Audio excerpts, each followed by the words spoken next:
and that's like one of the big lessons that he was like telling me about with like working with people.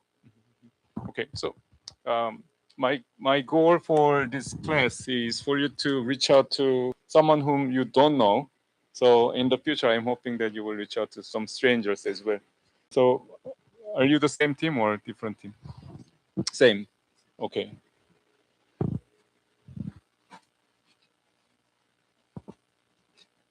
Who will speak here? So my team talked about how we kind of found like mentors that were very close to our like careers that we wanted. I personally got in contact with my clinical psychology professor because I want to be a clinical psychologist. So I like asked a couple of professors if they wanted, like if they would want to be interviewed, and he was the one who got back to me the fastest, and that's perfect because that's what I want to do. So what are some key takeaways that would be helpful to for your career?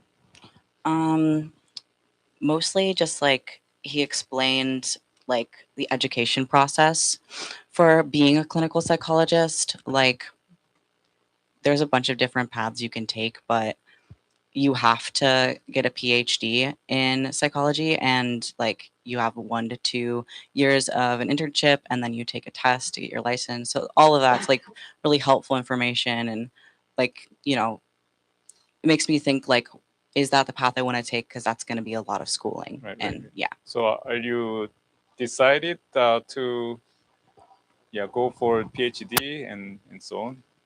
I think what I'm going to do is get my master's first, like go down that road, see if I want to be in school for like that long before I like commit to a PhD, because that's a lot of work, and research is involved, and a good way to practice what I would be doing there is, I think, getting my master's, at least from what I've heard from other people. Okay, we'll test the water first and see, make the decision later. Okay, cool. Yeah. Great, thank you. From here.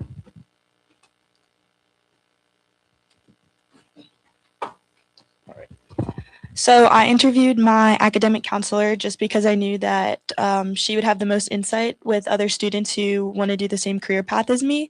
And we talked a lot about the goals or the current things that I'm doing with my coursework and internships, as well as showing me what other students within my career path are now doing outside of college once they graduated. And she helped me to understand that like the path that I'm in now is just to like maintain the goals that I have and make sure that what I'm doing now is also what I want to do in the future. Great. Thank you. Confirmation.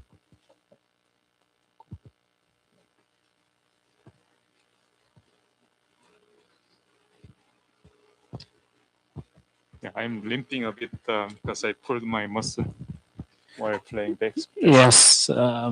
Yeah, in my group, we interviewed different people from different areas and industries.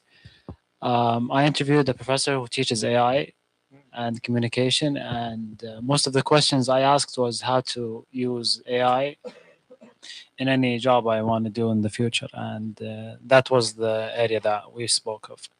And we did other interviews in other fields. So yeah, if you can share some key lessons learned that are very helpful to you, that would be helpful. A key lesson is that usually AI, when you ask it a question, it tries to please you with the answer. So if we ask it the same question, it will give each one of us a different answer. So if you like, say, I don't know, climate change is, so it will, depending on the algorithms, it will give you the answer you want it to do. So it depends on lots of things. So she said not to take AI answers and results at face value. So have more than one sources of information. That was she told me. Okay. Thank you. You wanted to speak? Yeah. So Megan, her story was she did an interview with a teacher. She wants to be a teacher, so it was a cool story to share. So yeah. Okay. Okay, you're good. Okay. Can you pass the microphone to the next team? Am I speaking? Great. For the next team. Am I the next team? Sure. I'm the next team. Yeah. We are going this way and then come. Okay, fantastic. So the person that I interviewed was my uncle. He's started a business back where I'm from in DC, in Nova. It's a smoothie company called South Block, but he built it pretty much by himself. I asked him about sort of the process that he had to find progressing it from just a small singular location and developing it into what is now a franchise. They're actually, starting to invest themselves into the stock market. But we talked a lot about sort of the business making decisions and the personal decisions that what affected the most positively, whether it be a mindset shift or an ideals shift or a values shift, turning a small business idea into a franchise and growing yourself and your business from ash. So what are your key lessons learned from it? I mean, it's cliche, but perseverance. I mean, starting out a new business, especially an idea that's somewhat novel and pretty unique, is difficult. And you just got to keep pushing at it if you really think that it works, and persuade people that it works. And then eventually, not guaranteed that it will, but it's more likely that it will the longer you push at it, is probably the biggest thing I would take away. So are you willing to take the risk? I mean, I don't have a novel business idea, but if I do, probably, yeah. Okay, cool. All right. Can you pass the microphone to them?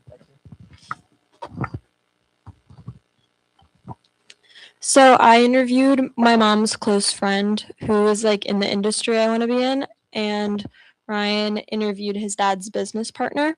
And I learned a lot about kind of how you get like jobs and internships and how you use those connections to kind of further your career and end up in the place you want to be.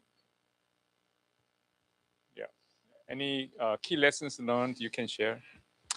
Definitely just try and make as many connections with people you know as possible, and like never discredit an opportunity because it's not exactly what you want to do, because it can kind of be used as like a stepping stone into where you want to be in your career. I could also just say, like, when I was doing my interview, I was expecting like a lot of comments about like work-life balance because my dad's business partner has like a whole family. So I was expecting like a lot of my questions to be like around like how he balances that. But instead he said that like he prioritizes certain aspects of his life at different points. Like at certain points he was more focused on work, and then at other points he was more focused on having a kid. So it was like his focus shifted rather than like maintaining like, I don't know, balance the whole time. So I that was something interesting that I heard that I wasn't Cool. expecting. All right. Yeah. Thank you. Someone from there. I interviewed someone who's a corporate lawyer on LinkedIn because that's what I want to do. And it really just, I just asked more questions about like what she wished she did like earlier on, and like in making, like she talked about how experiences are more important than having the perfect resume and stuff like that. And just basically that you should work on your communication skills and people skills more than anything for law.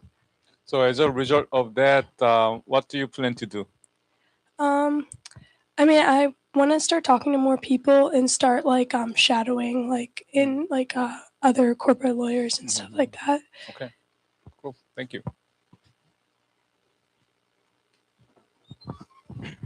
I interviewed a colleague of my dad's who's a sales executive, and I basically learned that different jobs have like different risks in that they can entail. Like working off commission could be like stressful, but you could have really crazy good years, but then also some like down years too. So it's stressful. Okay. Okay. That way. Okay, maybe you can go. Yeah, I mean, I think we all talk to people in like our respective fields. I talked to a family friend who worked in advertising for a while and then started his own like social media company. And he just, a lot of stuff everyone was saying, like work on your communication skills, and that connections are probably the most important thing when you're looking to get a job or get started in any industry. Okay, great. Thank you. Pass the microphone this way if you don't want to. Okay.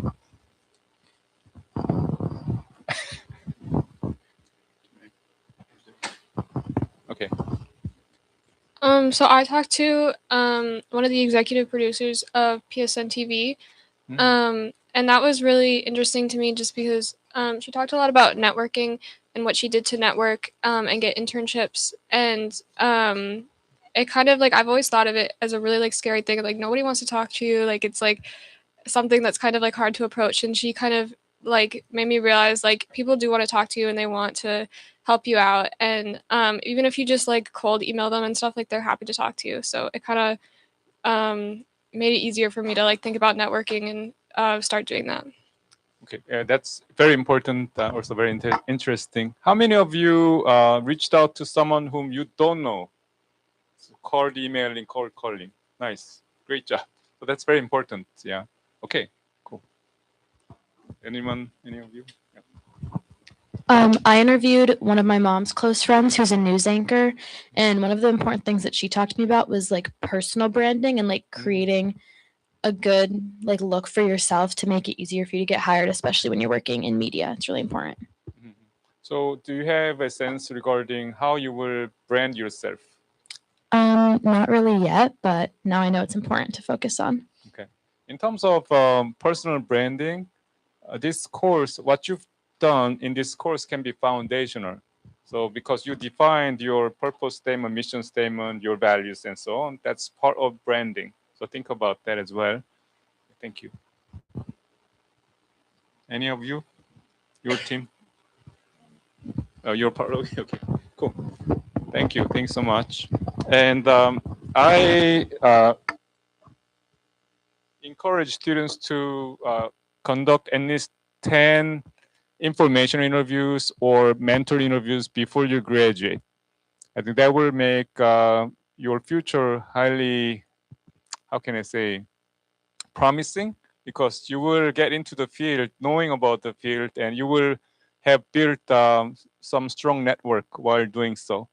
So I highly encourage you to do so. Okay, here, because we have some time, if you go to modules and go under week 12 to 13, there's another Google slide, which is called the Health and Wellness Impact of Workforce at 119. So this course is classified as General Health and Wellness. If you can, and also you've seen these health and wellness domains. So yeah, we did this activity last semester as well, and people jot down their ideas regarding the impact of this course, what you've done in this course on your mental health, physical health, emotional health, financial, spiritual, and so on. So yeah, please fill this out as much as you can. So this is a brainstorming, and there is no right or wrong answers. But put down something that you've actually experienced as a result of this exploring yourself or discovering yourself, also planning for your future. So I think you put down some ideas regarding these domains. So if you felt some impact regarding these domains, that can be very helpful. And this is connected to learning objectives for this course.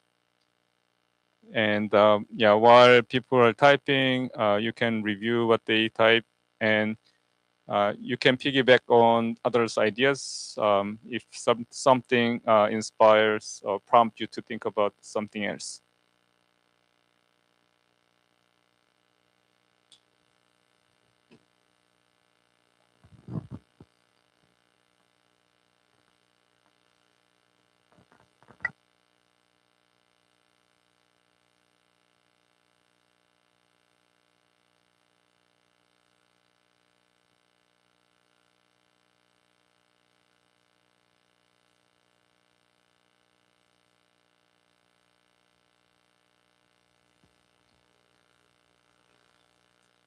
Yeah, please log in, because I see that 11 people logged in. Okay, so you can find this under modules. And it's under week 12 through 13. And click on Health and Wellness Impact of Workforce at 119.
The final exam again is in the reflection form, and yeah, there will be a lot of reflections. And this, consider this as preparing for your final exam as well. And for each presentation, either individual presentation or group presentation, there's a reflection component. So try consider this as kind of a practice run.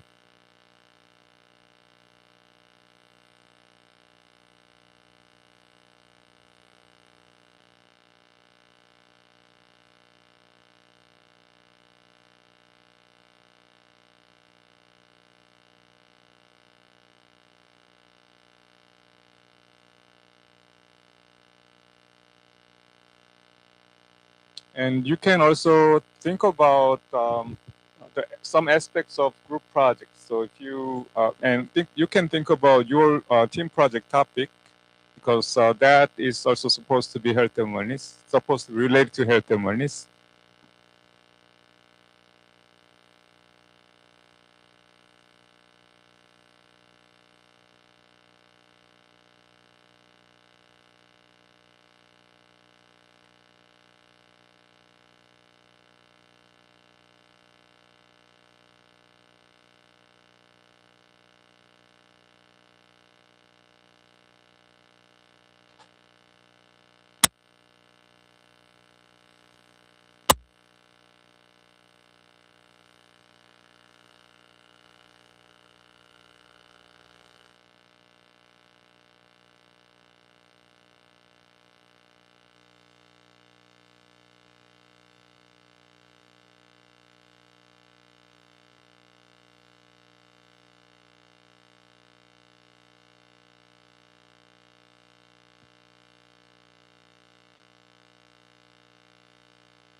I'm curious about some parts. So if you feel comfortable sharing what you are going through, what you've experienced, please share.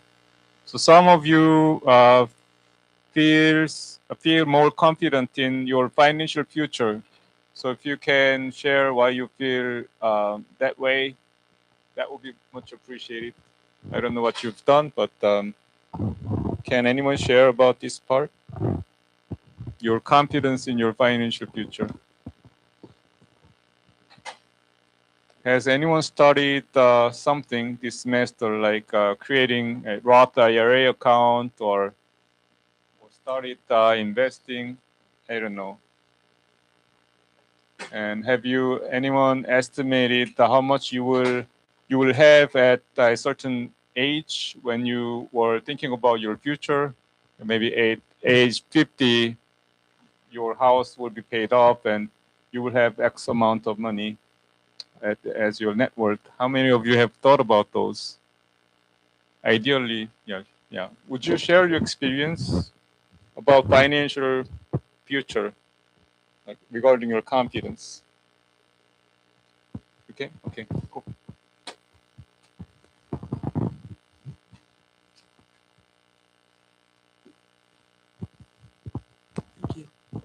So for financial health, I kind of said a similar thing for occupational health, but my field of study is English, and there's not really a linear path for that major. So I don't know, it's kind of made me think about how it's maybe okay that there isn't a path, like a direct path, and that I'll probably figure it out regardless financially. Mhm. Okay, I see. Yeah, so kind of you are kind of trusting yourself, about the financial future. But for those ones who are somewhat anxious about if your financial future, and you want to figure that out, WorkforceEd program has another course called Personal Financial Planning for the Workforce. This is another Janet course, QS, quantification, and it's a 197G. that will be offered during this spring semester in summer 1 and in the fall semester. That course is funded by Robinhood, and it is supposed to be offered for primarily for student athletes. But there are seats available. So, and we have not been actively advertising it.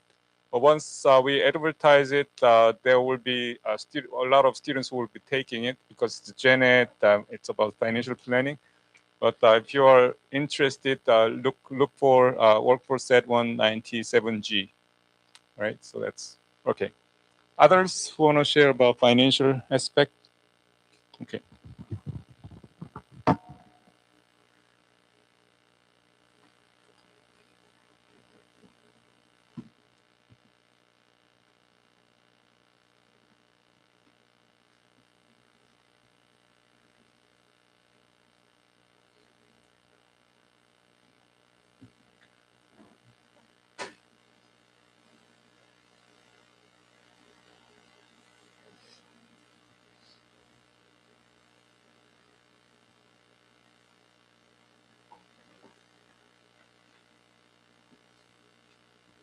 Yeah, I want you to read through those comments. I don't have to repeat. So yeah, thank you for your participation. As a heads up, again, please look at announcements to see some agenda items for upcoming session, like for that week. On Thursday, we will have team project updates. So again, every team must show evidence of what you've done. So this is to help you to make some significant progress because how many weeks do we have until your final presentation? Let's see. Your final presentation, yeah, all teams need to submit everything by April 19th, right? And then the presentations will start on April 21st. So that means that you have 12 days or so. So it is to help you make progress. So please try to come up with some significant progress that you can report. So what I'm looking for is evidence that you've made some significant progress. So that will help you to make progress. Like that means this present update. It's not really presentation, but to share some snapshots of what you've done, preferably in a QR code format, so that people can point their phones at the QR code to see your update. So use the same slide for the team progress update. You can replace what you have on the slide already. So that's what we'll do on Thursday mainly. And then this week is about this week has some component regarding leadership. So there will be a feedback session to your team leaders. So yeah, I will talk a little bit about it, and there will be a form to fill out. I don't know. I need to think about it further. Last semester we had a form to fill out. But I will think a bit more about it. Let's see. So we have about 18 minutes or so. So I will give each team some time to come up with some plan for the Thursday update. And if you still have some time, if you are in the AI group and study group, you can, if you haven't completed the AI survey, and if you still need to make progress with the AI platform, please do so during the remaining time. So primarily, each team, please talk to your team members and come up with some ideas for the Thursday update. Any questions? Are you good? Okay. Thank you.